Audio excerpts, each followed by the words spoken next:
열 번째 노트는 인터페이스 관련된 얘기를 해보겠습니다.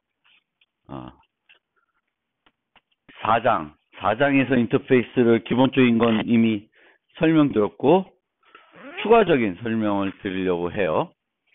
그래서 그때 생각을 다시 해보면 우리가 어떤 기존 클래스를 이용해서 새로운 클래스를 정의할 수 있는데 두 가지가 존재하죠. 하나는 상속이고요.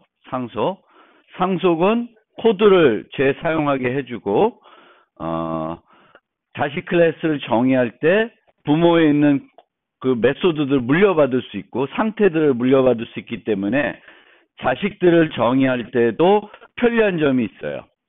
그리고 그렇게 그 상속으로 이렇게 모델링 해놓고 나면 다양성을 활용할 수 있습니다. 부모 타입의 리모컨을 가지고 여러 가지 자식들을 다룰 수 있고 그 자식이 무엇을 가리키고 있는지에 따라서 올바른 행동을 하는 거죠. 그게 이제 고양이를 가리키고 있으면 야옹거릴 거고 강아지를 가리키고 있으면 멍멍 거리는 거예요. 그게 이제 상속이고 구체화는 인터페이스를 클래스가 구현하게 하는 거죠. 인터페이스를.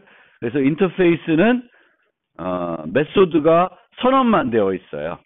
그래서 그것을 구현하는 모든 클래스는 똑같은 이름의 메소드를 가지게 됩니다. 그래서 상속과 마찬가지로 공통의 리모컨이 생기고 다양성을 얻을 수 있습니다. 그 리모컨이 어떤 객체를 가리키냐에 따라서 또 그 객체에 맞는 행동을 하겠죠. 그래서 인터페이스는 우리가 다른 용어로 또 계약 기반 프로그래밍이라 그래요. 이 함수를 쓰려면 네 객체는 이러이러한 인터페이스 구현해야 된다. 그리고 그런 인터페이스 구현하면 이 함수는 사용할 수 있다. 이 함수의 인자로 네가 만든 객체들을 전달할 수 있다. 그럼 올바르게 동작한다. 이제 그런 개념입니다. 그래서 인터페이스고요. 인터페이스와 관련해서 아까 얘기한 이제 한 가지 장점이 계약 기반 프로그래밍이고 그 계약 기반 프로그래밍이라는 개념 때문에 범용 프로그래밍을 할 때 특히 범용 프로그래밍에서도 우리가 범용 클래스를 만드는 경우가 있고 범용 메소드를 만드는 경우가 있는데 범용 함수를 만들 때에는 이 인터페이스가 중요한 역할을 강건성을 높이는 중요한 역할을 합니다. 그래서 그것과 관련해서 다시 한번 살펴보면 정렬하는 메소드를 만들고 싶어요. 정렬 순서대로 순서를 바꾸는 거죠. 정렬하는 게. 근데 이 정렬하는 알고리즘 자체는 그것의 타입이 뭐든지 간에 알고리즘은 변하지 않아요. 단지 우리가 대상이 되는 애들을 어떻게 비교해야 되냐. 그 비교하는 방법만 달라질 뿐이지 순서를 어떻게 바꾸는 거는 다 똑같은 알고리즘이에요. 뭐 여러 가지 알고리즘이 있죠. 그래서 범용 정렬을 이제 만들고 싶은데 이렇게 만들었다. 그럼 이 경우에는 인자로 뭐만 받을 수 있어요? 정수 배열만 받을 수 있죠. 그런데 자바를 생각해 봤더니 자바에는 아주 재미난 타입이 있어요. 오브젝트라는 게 있다 그랬죠. 이제 오브젝트는 상속에서 가장 꼭대기에 늘 있어요. 그리고 이제 그렇기 때문에 오브젝트 타입에는 자바에 존재하는 모든 객체를 유지할 수 있습니다. 그러면 이렇게 오브젝트 배열이라는 걸로 만들면 여기에는 이제 모든 종류의 배열을 다 올 수 있어요. 단 못 오는 게 뭐가 못 올까? 한 가지 못 오는 게 있어요. 뭐가 못 와요? 원시 타입 배열은 여기에 못 와요. 그렇죠. 오브젝트, 객체 배열들은 다 올 수 있는데 어떤 종류의 객체 배열이든 다 여기서 받아줄 수 있는데 정수 배열, 뭐 불리언 배열, 뭐 캐릭터 배열 이런 것들은 여기에 받을 수가 없어요. 물론 만약 정수 배열을 저기로 보내고 싶으면 얘를 조금 바꿔줘야 되겠죠. 래퍼로 이용해가지고 인테저, 그러니까 객체 배열로 바꿔줘야 돼요. 뭐 걔네들이 안 된다 치더라도 어쨌든 이렇게 되면 수많은 종류의 타입들을 다 받을 수 있어요. 근데 범용 함수를 만든다는 것은 세상에 존재하는 모든 타입을 한 코드에 다 처리하겠다는 게 아니에요. 범용 함수는 어떤 함수를 만드는데 이 함수에 올 수 있는 애들은 다 처리하겠다는 거예요. 모든 애들이 아니라 이 함수에 올 수 있는 애들만 처리할 수 있어야 돼요. 그것을 제한할 수 있어야지만 강건한 프로그래밍을 할 수 있습니다.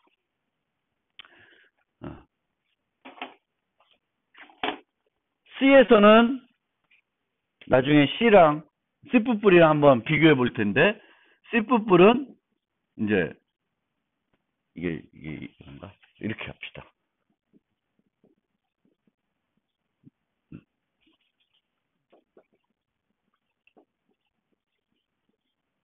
이런 식으로 만들었다. C++은 요거랑 나중에 거를 우리가 자바 버전을 한번 비교해 봅시다. 네, 오브젝트 배열 이제 되고요.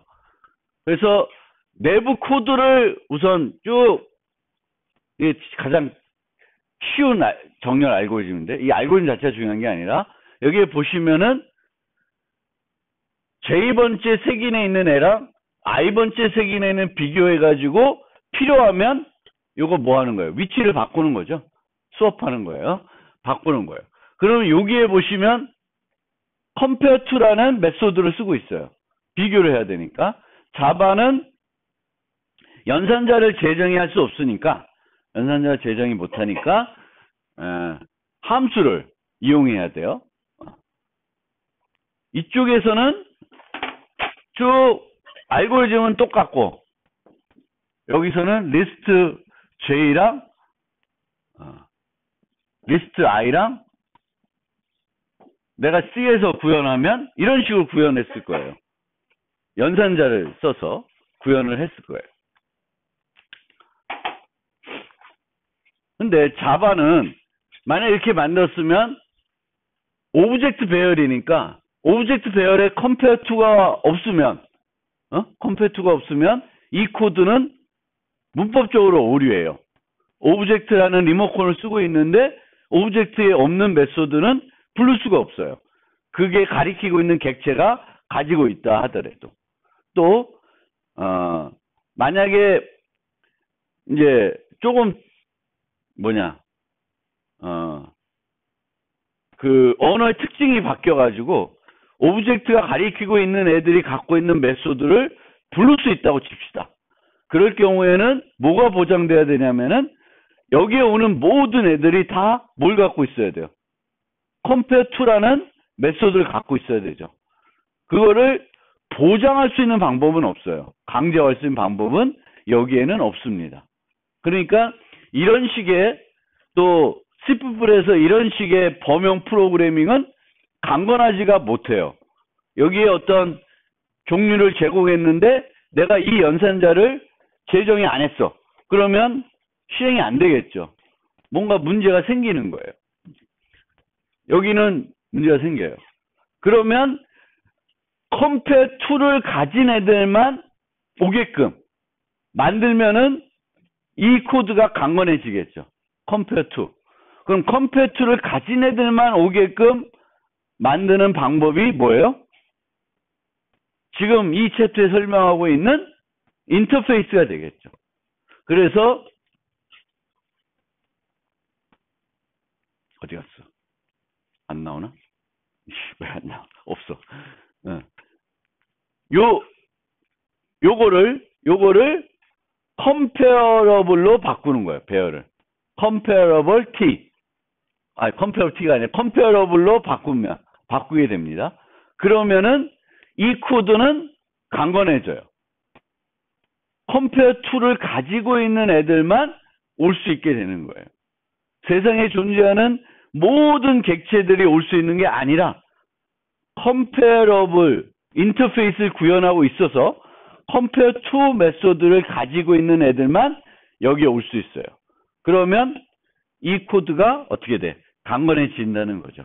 그래서 인터페이스가 계약 기반 프로그래밍, 이게 대단히 프로그램의 강건성을 높일 수 있는 수단이 된다. 그리고 특히 범용 메소드를 만들 때에는 그 메소드가 예를 들면 뭐 맥스 값을 구하는 범용 메소드 만들든 뭘 만들든 간에 아마 그 객체들이 어떤 특정 기능을 갖고 있어야지만 그 함수를 구현할 수가 있을 거예요. 근데 그것을 강건하게 만들려면은 그 기능을 똑같은 이름으로 제공한 애들만 오게끔 만들어야 되는데 그 방법을 자바는 가지고 있다. 어떻게? 인터페이스라는 걸 쓰면 그걸 할 수 있다라는 거예요. 그리고 아직은 설명 안 했지만 이제 자바도 템플릿 기능이 있어요. 그래서 템플릿 형태로 이렇게 구현을 할 수 있는데 이렇게 한다고 해서 강건성이 높아지지는 않아요. 템플릿 쓴다고 해서. 템플릿은 그 용도만 아니에요. 여기서도 뭐가 필요해요? 인터페이스. 이 T를 쓰긴 쓰되 어떤 애들만 올 수 있어야 돼요? 컴패러블을 구현하고 있는 타입만 오도록 해야 돼요. 그래서 템플릿을 쓰더라도 컴패러블만 오도록 해야 된다.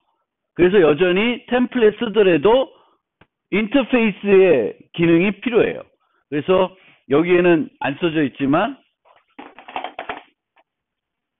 자바에서는 여기 쓰는 요 T를 제한시킬 수 있어요. 이렇게 쓸 때 T extends comparable T 이런 식으로 해서 요거를 요 위치에다가 넣어서 쓸 수 있습니다. 그러면 T는 T대 어떤 애들만 올 수 있어요? comparable 인터페이스를 구현하고 있는 애들만 올 수 있게 됩니다. T를 쓰더라도. 어쨌든 그 T와 관련된 얘기, 템플과 관련된 얘기는 3장 뒤에 다시 자세히 설명드리겠습니다. 그래서 자바는 객체들을 서로 비교를 할 때 두 가지 메소드를 씁니다. 두 가지 메소드 써서 구현하게끔 하는데 equals라는 메소드 그리고 compare to라는 메소드를 가지고 비교하게끔 만들고 있어요. equals는 어디에 정의되어 있는 메소드냐면 어디에 정의되어 있냐면 오브젝트에 정의되어 있어요. 오브젝트에 정의되어 있으면은 자바 세계에 존재하는 모든 객체들은 다 가지고 있는 거예요. 하지만 제대로 구현은 안 돼 있겠죠. 오브젝트가 어떤 애들이 저기 후손으로 올지 모르니까 거기다 다 만들어 놓을 수는 없어요. 우리가 재정의를 해줘야 돼요. 우리 객체, 우리 클래스에 맞게끔 요 equals 요 얘기는 지금 몇 장이냐? 하여튼 12장에 나올 겁니다. 12장에. 그 다음에 compare to라는 거는 오브젝트에 정의해 놓지 않고 인터페이스로 만들어 놨어요. 인터페이스로. 그래서 예전 자바 5에서 템플릿이 나오기 전까지는 이렇게 comparable 인터페이스가 정의되어 있었어요. compare to object. 그때까지는 T가 없었기 때문에 여기에 오브젝트를 쓸 수밖에 없었어요. 오브젝트. 그럼 저기에 오브젝트가 썼을 때랑 여기에 T를 썼을 때랑 어떤 차이가 있는지 한번 살펴보겠습니다. 컴페어러블 옛날 버전을 만약에 임플리멘트 한다. 그러면 컴페어투를 만들어줘야 되겠죠.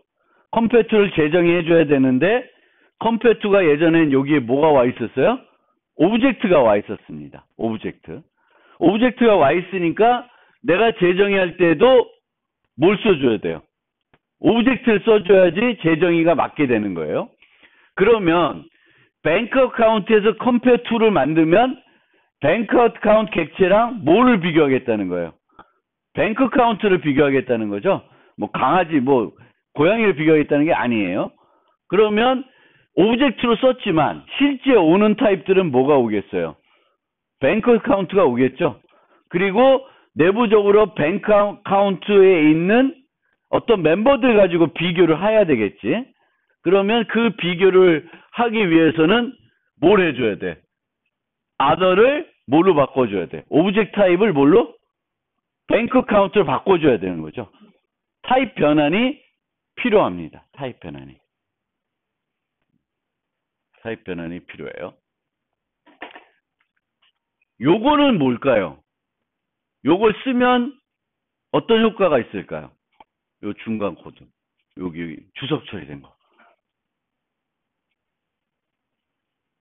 this랑 o랑 비교했어요. this랑 o. this는 현재 객체죠. o는 타입 변환된 객체예요. 그 객체를 연산자 갖고 비교하면 무슨 비교? 주소 비교예요. 둘 다 같은 주소를 가리키고 있으면 굳이 밑에 있는 어떤 필요한 알고리즘 갖고 비교할 필요가 없이 얘네들은 뭐예요? 같은 거죠. 그래서 만약에 이 내용이 복잡하다 그러면은 요걸 하나 넣어주면 좀 더 같은 객체의 경우에는 똑같은 가리키는 객체 같은 경우에는 좀 더 금방 비교가 되겠죠. 그 다음에 이제 비교를 하는데 보통의 이제 나중에 설명드렸지만 equals는 멤버가 10개 있어요. 이거 너무 많은 거지만 10개 있다 쳐요. 그 객체가 10개의 멤버를 갖고 있어요.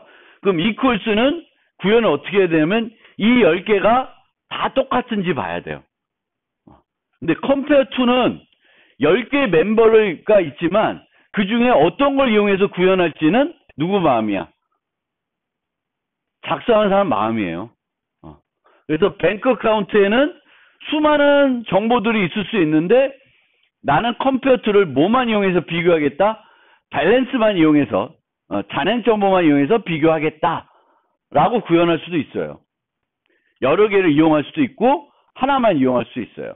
그럼 이 compare to의 단점은 뭘까요? 그럼 한번 구현해 놓으면 비교하는 방법이 어떻게 돼요? 고정돼 버리죠. 그렇죠? 그게 한 가지 흠이에요. 물론 그거를 또 해결하는 방법은 있어요.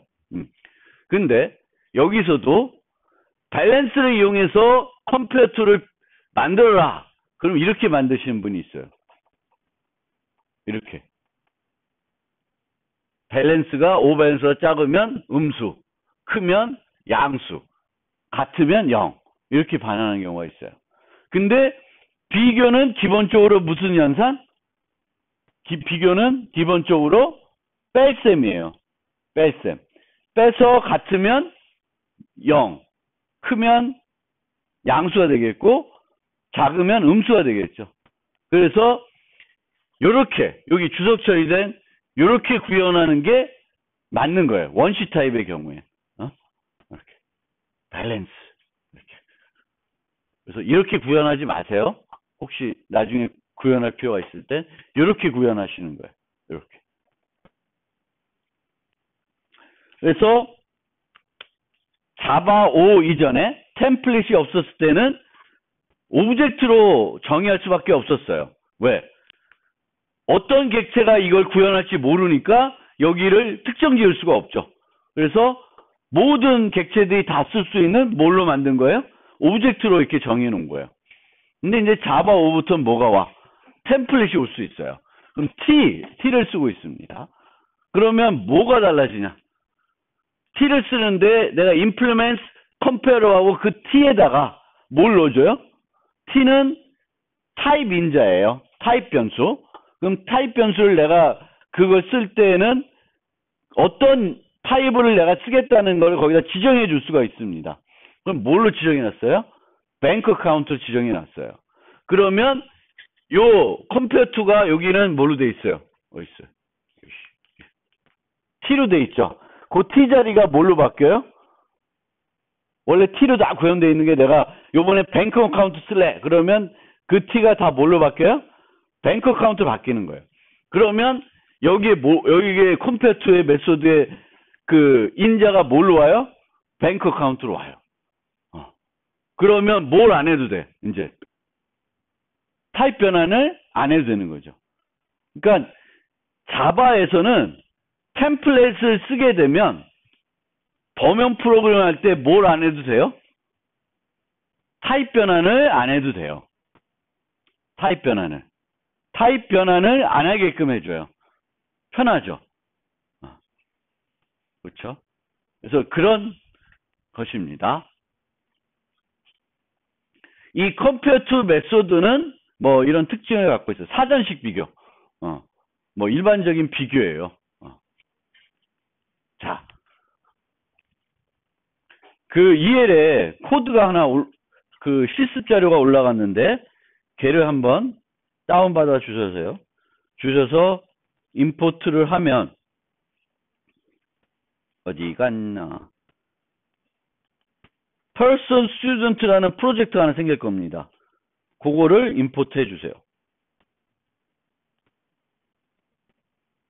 그 EL에 몇 가지 프로젝트가 있는데 나머지 프로젝트는 이 챕터가 아니라 다음 챕터 거예요. 그러니까 임포트를 해주세요.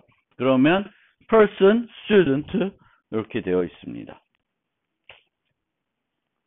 그 방금 설명드렸던 comparable 인터페이스는 자바 유틸에 정의되어 있는 인터페이스예요. 내가 만들어야 되는 인터페이스가 아니라 라이브러리에 정의되어 있는 인터페이스고, 여러분들도 여러분 클래스들이 compare to를 갖고자 하면 그 인터페이스를 구현해 주시면 돼요. 그래서 person student라고 하는 프로젝트를 임포트하면 파일이 3개 있습니다. person student comparable test 이렇게 3개가 있어요. 있죠? 돼요? 됐어요? 됐어요? 하고 있어요. 자, 그러면 여기에 person이라는 클래스가 있고 student라는 클래스가 있어요. 그럼 student는 person을 상속받아서 만들고 있습니다. 상속했을 때 이제 comparable 인터페이스를 어떻게 구현하냐, 이거 설명드린 거예요. comparable 인터페이스는 기말에도 아마 나오지 않을까 생각이 됩니다. person은 name, 이름만 딱 갖고 있어요. 이름만 갖고 있는데 implements comparable person 이렇게 돼요. 그러니까 내가 어떤 클래스가 있어요. 이 클래스에 comparable t를 구현하고 싶어. 그럼 여기 뭐라고 써요? implement comparable t라고 쓰면 안 돼. 여기다가 t 대신에 내가 쓸 인자, 타입을 정해 줘야 돼요. 근데 보통은 일반적으로는 요 클래스 이름이 여기로 와야 되겠죠. 왜냐하면 person을 갖고 서로 비교하려고 하는 거니까 comparable person. 임포트 하셨죠? 됐어. 네. 그러면 밑으로 쭉 가보면 여기에 override 해가지고 compare to가 구현이 되어 있어요. 얘는 멤버가 하나밖에 없으니까 사용할 수 있는 게 걔밖에 없어요. 근데 예를 들면 자바에 존재하는 모든 타입은 딱 2개로 뭐뭐 나누죠? 원시 타입과 참조 타입. 원시 타입을 이용해서 비교할 때는 뭘 하면 돼? 뺄셈을 하시면 돼요. 객체 타입을 갖고 비교할 때는 뭘 해야 돼요? 또다시 compare to 쓰시면 돼요. 얘가 name이 무슨 타입? string이에요. string에는 뭐가 구현되어 있을까? compare to가 구현되어 있습니다. 그러면 name과 o의 name, 인자의 name을 비교해 주시면 돼요. 그러면 비교, compare to 메소드가 완성이 된 거예요. 오케이? student는 좀 이따 봅시다. 좀 이따 봅시다. student를 봅시다. student는 여기에 학번하고 학년 정보가 추가됐어요. 그럼 얘는 총 몇 개 갖고 있어요? 이름, 학번, 학년 3개를 갖고 있습니다. person을 extend 했어요. 근데 여기다가 implement comparable 수는 써요? 안 써요. 왜 안 써? 부모가 comparable 인터페이스 구현하고 있으면 자식도 자동적으로 구현하고 있는 거예요. 그래서 얘는 없어. compare to는.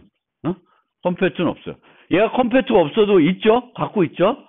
그렇지만 그 compare to는 부모에 정의되어 있는 거예요. 이름만 갖고 비교하도록 되어 있습니다. 나는 학생은 이름만 갖고 비교하는 게 싫어. 그러면 여기다 뭘 할 수 있어요? 재정의도 할 수 있겠죠? 재정의 좀 이따 하고, 이제 테스트 파일을 봅시다.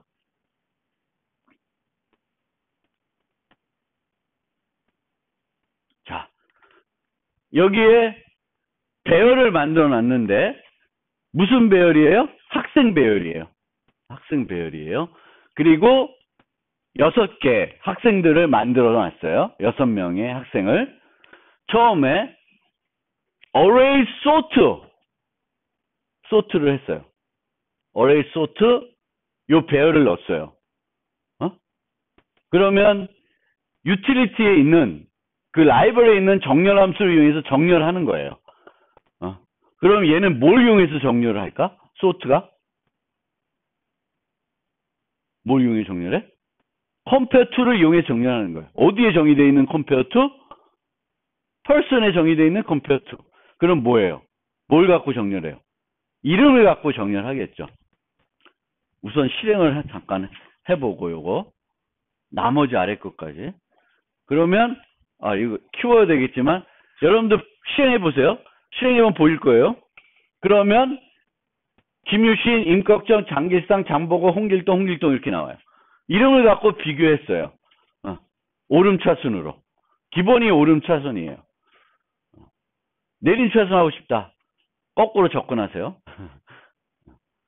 뭐 방법도 있겠지만 우선 그렇게 정렬을 돼요.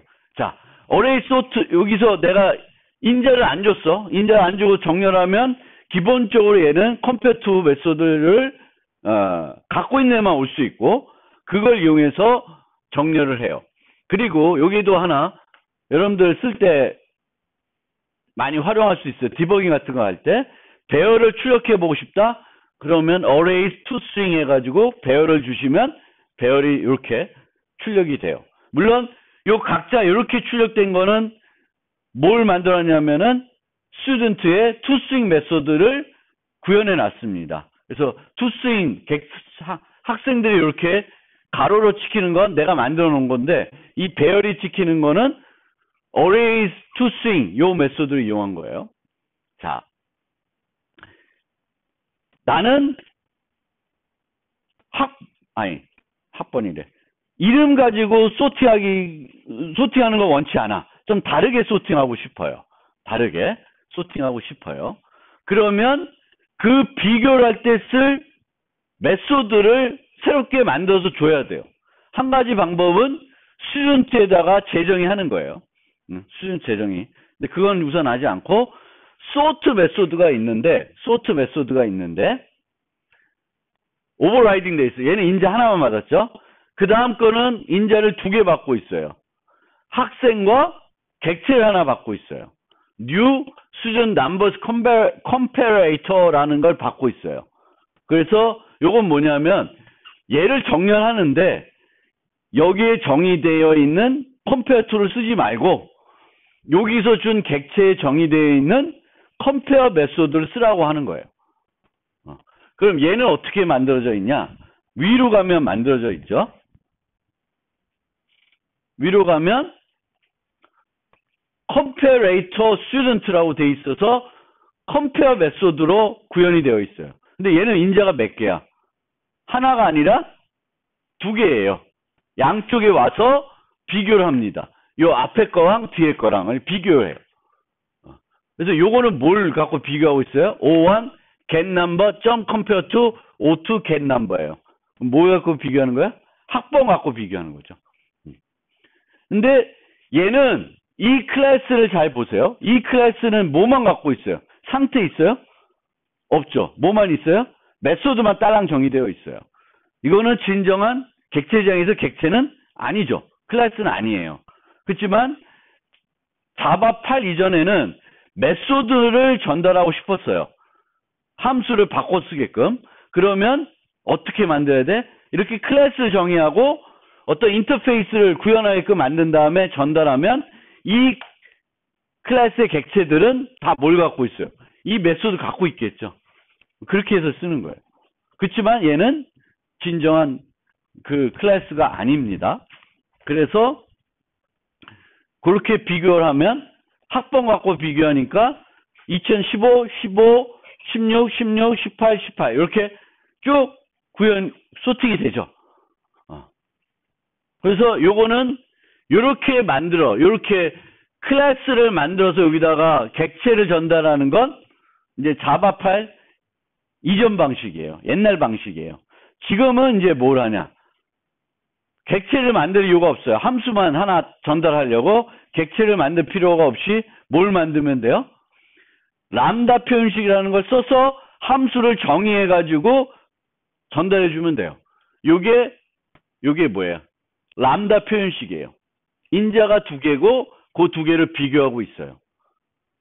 S1, S2를 받아서 S1의 get year 빼기 S2의 get year.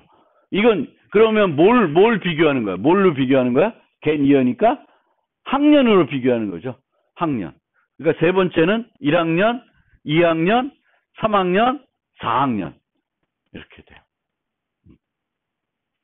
그 다음에는 좀 더 복잡하게 만들었어요.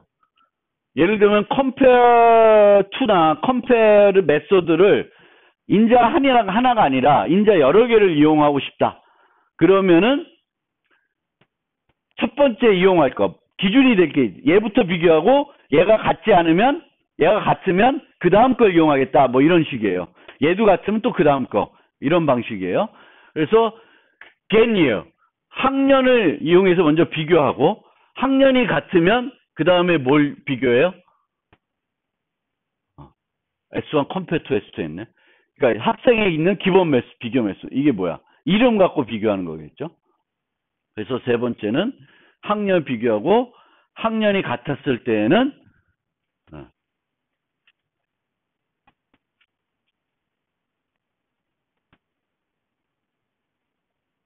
S1 compare to S2. 그렇죠? 이거 뭔데? 1학년, 2학년인데 학년이 같으면 왜 홍길동이가 앞에 와 있지? 3학년, 4학년.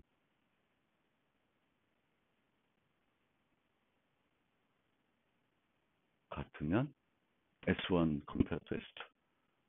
S1하고 S2를 컴페어하라. 이게 맨 마지막 거네. 내가 세 번째 이제 요거 여기죠. 1학년인데 임꺽정, 홍길동 이렇게 돼 있죠. 내가 요거 보고 있는데 이 세 번째 걸 보고 있어서 네. 그래서 이런 식으로 쓸 수 있다, 활용할 수 있다. 자, 여기에 만약에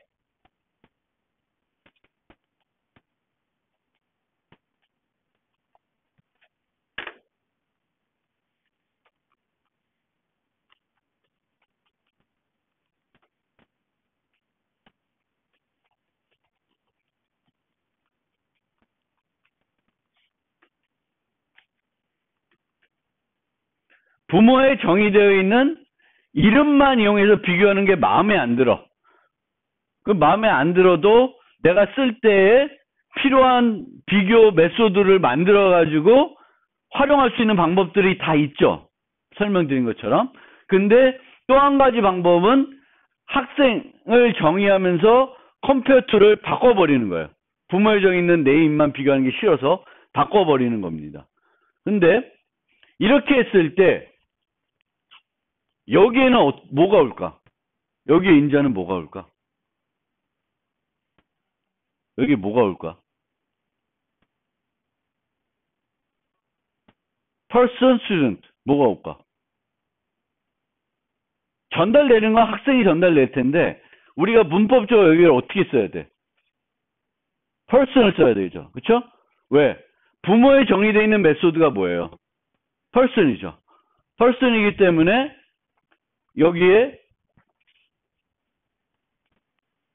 person을 써야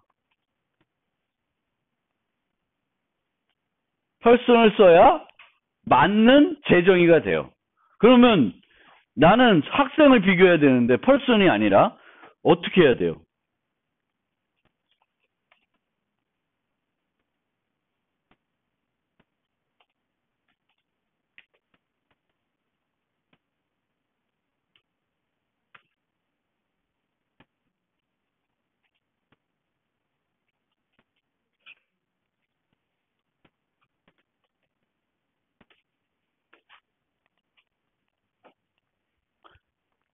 이런 식으로 써야 되는 거죠. 그쵸? 그러니까 뭘 말씀드리고 싶으냐면 부모의 컴퓨터가 정의되어 있어요. 근데 자식에서 그걸 재정의하고 싶어. 그러면 부모는 기분 좋게 T를 써가지고 템플릿 써가지고 타입 변화 없이 구현했는데 자식은 그걸 못 쓰는 거예요. 부모가 미리 써버렸기 때문에. 그래서 자식은 구현할 때 옛날 방식처럼 뭘 해줘야 돼? 뭐가 필요해요? 타입 변환이 들어가야 돼요. 얘를 스튜던트로 쓸 수가 없어요. 스튜던트 쓸 순간 얘는 재정의 메소드가 아니라 무슨 메소드가 돼요? 오버로딩된 메소드로 돼요. 똑같은 이름의 다른 메소드가 되는 거죠. 재정의는 덮어쓰겠다는 거잖아요. 그래서 안 돼. person으로 안 쓰면. 그래서 이런 걸 주의해 주시면 좋겠습니다. 부모의 어떤 게 정의되어 있는데 이제 그쪽 타입으로 돼 있어요. 그러면 자식이 그걸 재정의할 때 나는 이제 더 이상 person을 받고 싶지 아니라 student로 받고 싶은데 그게 안 된다. 안 된다. 타입 변환이 불가피하다 여기서. 그래서 이렇게 쓰면 기본적으로 첫 번째 게 뭐가 될까? 학년으로 비교하겠죠. 이제는 person이 있는 거로 소팅을 기본적으로 안 하고 이거를 기본으로 쓸 거예요. Understand? 네.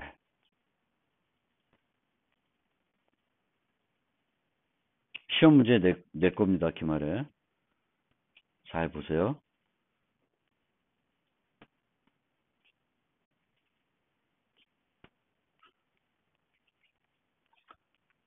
요거까지만 설명드리고 잠깐 쉬겠습니다. 마커 인터페이스.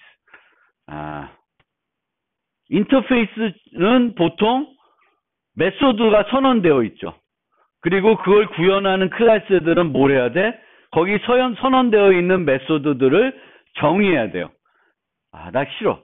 구현했는데 정의 안 할래. 그럼 나는 뭐가 돼요? 나는 뭐가 돼? 그 클래스는. 뭐가 돼야 돼? 앱스트랙트 클래스가 돼야 돼. 왜? 메소드를 물려받았는데 뭐만 물려받았어? 선언된 것만 물려받고 있죠. 그러면 선언된 메소드를 갖고 있으면 나는 뭐가 돼야 돼? 추상 클래스가 돼야 되지. 일반 클래스가 될 수가 없어요. 내가 일반 클래스로 되고 싶으면 어떻게 해줘야 돼? 재정의해가지고 구현을 해줘야 되죠. 정의를 해줘야 됩니다. 선언되어 있는 걸 정의를 해줘야 돼요. 그런데 마커 인터페이스는 인터페이스를 만드는데 빈 인터페이스를 만들어 버리는 거예요. 빈 인터페이스. 아무것도 없어. 인터페이스만 정의되어 있고 아무것도 없어요. 그럼 내가 그걸 구현을 해. 그럼 내가 해야 될 일이 있어요? 의무가? 없죠. 이제는 없어요. 그럼 뭐 어떤 용도가 있을까? 인터페이스는 뭘 할 수 있어요? 여러 객체들을, 여러 다른 클래스들을 묶어줄 수 있죠. 공통 리모컨으로. 묶어줄 수가 있어요. 그런 용도로 마커 인터페이스를 사용할 수 있습니다. 예를 들면, 심심해서 제가, 인터페이스, 상진어블, 이름도 멋있어요. 상진어블, 딱 만들었어요. 메소드는 하나도 선언 안 해놨어요. 그리고 내가 클래스 구현할 때마다 implement 상진어블 딱 썼어요. 그러면 이게 무슨 용도가 있을까? 뭘 할 수 있을까? 뭘 할 수 있을까? 나중에 상징 오브 인터페이스로 구현하고 있는지를 확인해서, 그러니까 예를 들면 클래스 A예요. implement 상징 오브이에요. 이렇게 돼 있어요. 그럼 A equal new A 해서 객체가 있어요. 객체를 만들었어요. 요 클래스 객체를. 그럼 if A instance of 상징 오브, 그러면 요게 참일까 거짓일까? 상징 오브라는 리모컨에 A 객체를 유지할 수 있어요, 없어요? 유지할 수 있죠. 요걸 임플리멘트 하고 있으니까. 그래서 어떤 특징을 갖고 있어요. 김상진이 개발했다는. 그거를 묶어줄 수 있다는 거예요. 마커 인터페이스는. 그러니까 뭔가 메소드를 구현할 필요는 없는데 얘네들을 어떤 특징을 갖고 있다라는 거를 연결하고 싶어. 그리고 나중에 그거를 구현해서 확인할 일이 있어요. 이게 김상진이 구현한 건지 뭐 조재수 교수가 구현한 건지 구분하고 싶다. 그러면 할 수 있잖아요. 내가 구현한 건 다 상징어블, 뭐 조재수가 구현한 건 조재수불, 뭐 이렇게 해가지고 구분해 놓으면 나중에 비교해가지고 상징어블이면 김상진이 구현한 거고 조재수불이면 이제 조재 교수님이 구현한 거예요. 그런 식으로 만들 수가 있다. 그래서 자바는 그런 마커 인터페이스들을 종종 써요. 종종 쓴다기보다는 아주 쓰긴 써. 그 중에 대표적인 게 두 가지가 있는데 클로너블은 좀 특징이 달라. 그래서 클로너블 얘기는 여기 가서 할게요. 12장 가서 하고요. 시리얼라이저블만 얘기하겠습니다. 시리얼라이저블. 시리얼라이저블은 언제 쓰이는 거냐면 객체를 파일 시스템에 저장하고 싶어요. 파일 시스템에. 그러면 파일 시스템에 그냥 덤핑을 해도 문제가 없다 라고 생각되면은 시리얼라이즈블 하다고 구현을 하게 됩니다. 그러면 그 객체들을 파일 시스템에 저장하는 라이브러리에서는 시리얼라이즈블 한 애들만 저장을 해줘요. 시리얼라이즈블이라고 안 돼 있는 애들은 예외를 발생시키는 거예요. 저장 못해. 그러면 파일 처리까지는 도저히 진도를 못 나갈 테니까 요거를 하나 설명드리면, 요때 가서도 설명드리겠지만 객체를 복제를 할 때는 C++를 대다수 들었으니까 객체를 이렇게 복제를 해요. 이렇게 생긴 애를 복제를 해. 그럼 객체 복제할 때 문제점이 뭐예요? 복제를 했는데 원래 애랑 새로 만든 애가 똑같은 애를 가리키는 거예요. 그럼 이 문제가 있죠. 이거를 뭐라 그래요? shallow copy, deep copy. 이런 얘기를 해요. 그래서 이런 애는 어떤 카피를 해줘야 돼요? deep copy를 해줘야 돼요. 그래서 복사를 하고 나면 이렇게 되는 게 아니라 이렇게 돼야 돼요. 얘까지도 추가적으로 따라 들어가서 계속 복제를 해줘야 돼요. 그래서 deep copy라 그래요. 복제할 때는 이런 문제가 있어요. 그래서 C++에서 복사 생성자 만들 때 이런 거 주의하라고 하고 있고, 자바에서도 12장에서 클론 얘기할 때 이게 나와요. 근데 거꾸로 파일 시스템에 저장할 때는 원래부터 이런 애가 있어요. 이렇게 된 애가 있어요. 근데 파일 시스템에 저장할 때는 거꾸로 현상이 일어나요. 얘를 저장했더니 이렇게 저장을 해요. 저장하라는 건 얘도 저장하니까 이렇게 저장을 해요. 그리고 저장된 걸 다시 갖고 왔더니 어떻게 돼 있어요? 이렇게 돼 있어요. 원래는 어떻게 돼 있어야 돼요? 연결돼 있어야 되죠. 그래서 파일 시스템에 객체들 저장할 때는 얘의 반대적인 문제가 생겨요. 원래부터 서로 연결돼서 같이 쓰고 있는 애인데 덤핑을 해버리면 이렇게 돼요. 이렇게 만들어져요. 얘도 덤핑하면. 다시 갖고 오면은 원래 같이 연결되어 있어야 되는데 연결이 안 돼 있고 떨어져 버려요. 이제 그런 문제가 있어요. 그래서 이런 문제가 있는 애들은 serializable 하지 않다라고 표시를 해줘요. 아니면 그 저장하는 데 필요한 메소드를 이렇게 연결시켜 주게끔 만들어야 되는데 이거 쉽지 않아요. 그래서 어쨌든 serializable 한 애는 얘를 인터페이스 구현해도 내가 어떤 메소드를 만들어야 되지 않아. 근데 어떻게 해야 되냐면 내가 만든 클래스는 자바 라이브러리에 있는 텍스트를 저장하는 그 라이브러리에서 그냥 파일시에 저장하고 불러들여도 아무 문제가 없다 라는 거를 내가 생각해 봤더니 문제가 없어. 그러면 내가 옆에다 뭘 써요? 그냥 implement serializable 써주는 거예요. 그러면 나중에 문제없이 저장되고 빠져나오는 거예요. 내가 안 써줬다. 그러면 자바 라이브러리에서는 저장 안 해줘요. 예외 처리해. 얘는 serialize 하지 않아서 저장을 못하겠다 라고 예외 처리를 해줍니다. 그래서 마커 인터페이스, 메소드를 하나도 갖고 있지 않은 인터페이스들을 활용할 수 있다라는 거예요. 상징 어블처럼. 네, 잠깐 쉬었다가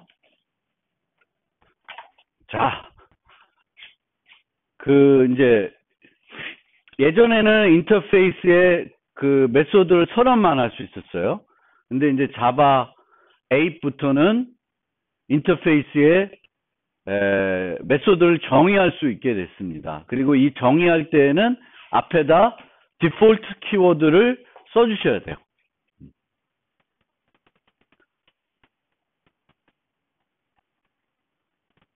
근데 이 디폴트 메소드를 도입한 이유는 예전에 한번 설명드렸던 것 같기도 한데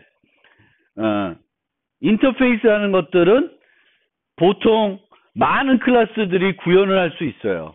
그래서 잘 쓰고 있는 인터페이스가 하나 있었어요. A라는 인터페이스. 여기에 F라는 메소드가 선언되어 있었어요. 1000개가 구현하고 있었어요. 근데 필요에 의해서 라이브러리를 갱신하다 보니까 여기에 G가 들어가야 됐어요. G. 그럼 G를 여기다 추가하는 순간 기존 이 1000개는 잘 컴파일 되던 건데 이제는 컴파일이 안 되죠. 에러가 나죠. 재정의를 안 하면 다 에러가 나요. 그럼 이거 문제 있네. 그래서 그러지 말고 라이브러리들을 인터페이스에 메소드를 좀 쉽게 추가할 수 있게끔 하자. 추가를 하되 필요 없는 애들은 옛날과 그냥 그대로 같이 쓰고 F만 그냥 쓰고 새롭게 G가 필요한 애들은 G를 재정해서 쓰게끔 만들자라는 취지가 디폴트입니다. 그래서 여기다가 그냥 G를 선언하는 게 아니라 디폴트 void G 해가지고 빈 메소드로 만들어 놓는 거예요. 빈 메소드로 만들어 놔요. 그러면 이 1000개는 컴파일 에러가 안 나요. 그대로 동작을 합니다. 얘네들은 기존에 어차피 G를 안 썼을 테니까 문제가 없죠. 근데 G를 쓰고 싶어. 그럼 쓰고 싶은 애는 G를 재정의해서 쓸 수 있습니다. 그럴 목적으로 디폴트라는 거를 도입했다. 이 도입을 했더니 문제가 생기는 거예요. C++에서만 발생했던 문제가 자바에서도 발생하게 됩니다. 여기서처럼 A도 who라고 하는 디폴트 메소드를 갖고 있고 B도 디폴트 메소드를 갖고 있어요. 그러면 C가 자바에서는 인터페이스를 하나가 아니라 몇 개? 원하는 만큼 구현할 수 있습니다. 그런데 자바 8 이전에는 여러 개를 구현하더라도 얘네들은 뭐예요? 다 선언만 되어 있었어요. 메소드가. 그러니까 여기에 문제가 생길 게 없어요. 선언만 되어 있으니까. 똑같은 게 선언만 되어 있어도 여기서는 이제 그 중에 하나를 구현하면 되겠죠. 그럼 문제가 없어요.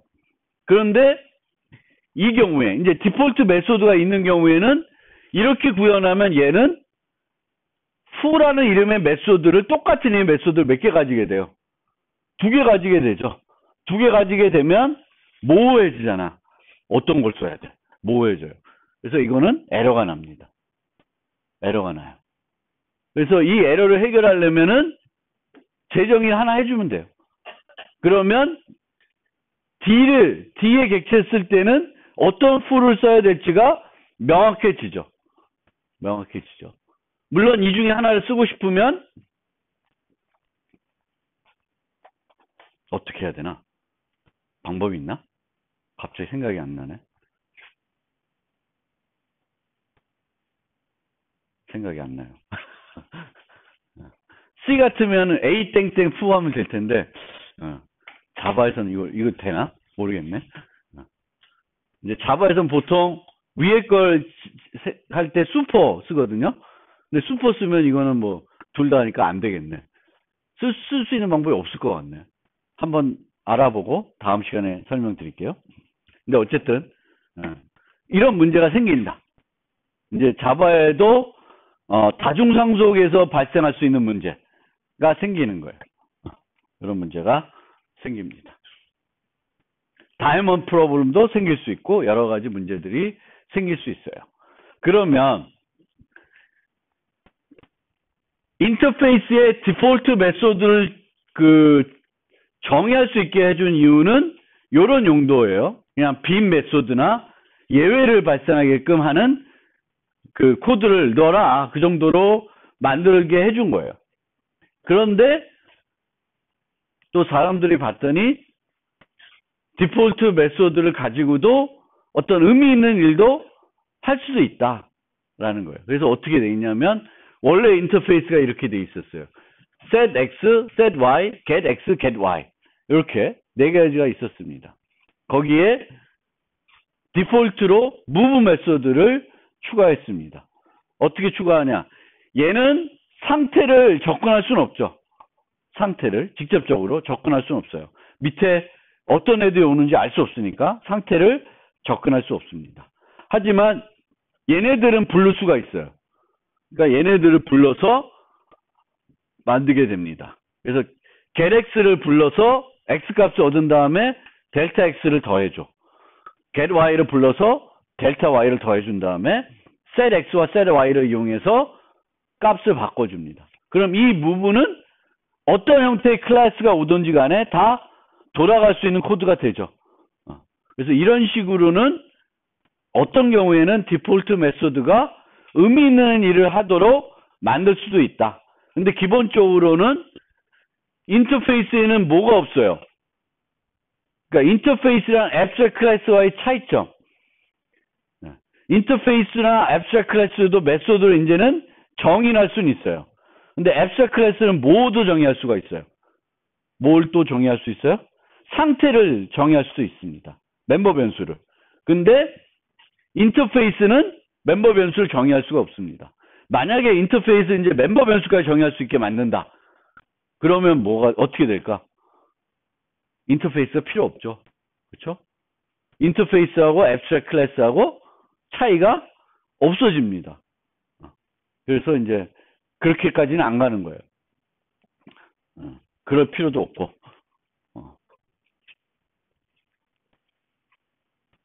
기본적으로는 이제 이렇게 하거나 아까처럼 그러니까 이렇게 만들어 놓으면 name 돼가지고 set name, get name, set nickname, get nickname 그래서 네 가지 메소드를 만들어 놓는데 set nickname하고 get nickname은 선언하지 않고 디폴트로 만들어 놔요. 만약 이게 디폴트가 아니라 다 선언만 해놨어요. 그러면 이렇게 했을 때 선언만 해놨을 때 얘를 구현하는 클래스는 몇 개의 메소드를 구현해야 돼요. 디폴트 안 해놨으면 4개를 다 해야 되겠죠. 얘가 다 디폴트가 아니다. 다 선언만 돼 있다. 그럼 4개를 해줘야 돼. 근데 지금은 디폴트 돼 있으니까 몇 개만 하면 돼. 하나만 우선 하면 돼요. 그리고 기본적으로 아마 getName까지는 해야 되고 얘네들은 필요 없으면 나는 닉네임 같은 거 안 쓴다. 그럼 얘네는 안 해도 된다는 거예요. 안 해도 돼. 하고 싶은 애는 하고 안 해도 돼. 그럴 옵션을 주는 게 뭐예요? 디폴트예요. 디폴트. 그러니까 예전에는 4개를 만들면 인터페이스에 이렇게 해서 A, B, C, D 이렇게 만들어 놓으면 얘를 구현하려면 몇 개를 해야 돼? 무조건 4개를 해야 돼요.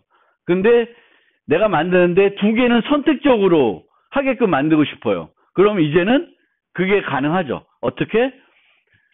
CD는 선택적인 거야. 그러면 얘는 디폴트 해가지고 가장 심플한 방법은 빈 메소드 만들어 놓는 거예요. 그러면 필요한 애들은 저 CD도 구현하고 필요 없는 애들은 그냥 내버려 두면 CD를 불러봤자 아무것도 안 하니까 뭐 논리적으로 문제가 없는 거죠. 그래서 그런 용도가 이제 인터페이스의 용도다. 그리고 자바 8부터는 인터페이스의 스태틱 메소드도 정의할 수 있게 해줬어요. 스태틱 메소드.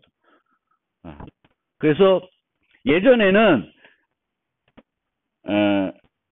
인터페이스에는 메소드 정의 자체가 이게 스태틱이든 아니든 정의를 못하게 해놨어요. 그랬더니 라이브러리가 어떻게 만들어지냐면 인터페이스가 있고 또 클래스가 있어요. 이름을 좀 달려야 되니까 컬렉션스 클래스 있고 인터페이스가 있습니다. 그러니까 컬렉션들이 기본적으로 제공해준 메소드들이 있고 이 컬렉션들이 쓸 수 있는 유용한 메소드, 스태틱 메소드들은 별도 클래스에 만든 거예요. 옛날 방식이 이렇게 만든 거예요. 근데 이제는 2개가 필요 없습니다. 여기에다가 다 스태틱 메소드까지 넣어서 하나의 라이브러리에 만들 수 있어요. 그렇게 이제 이 스태틱 메소드가 추가된 이유다.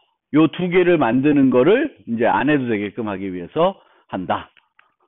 그래서 여기까지가 인터페이스와 관련된 추가적인 얘기고요.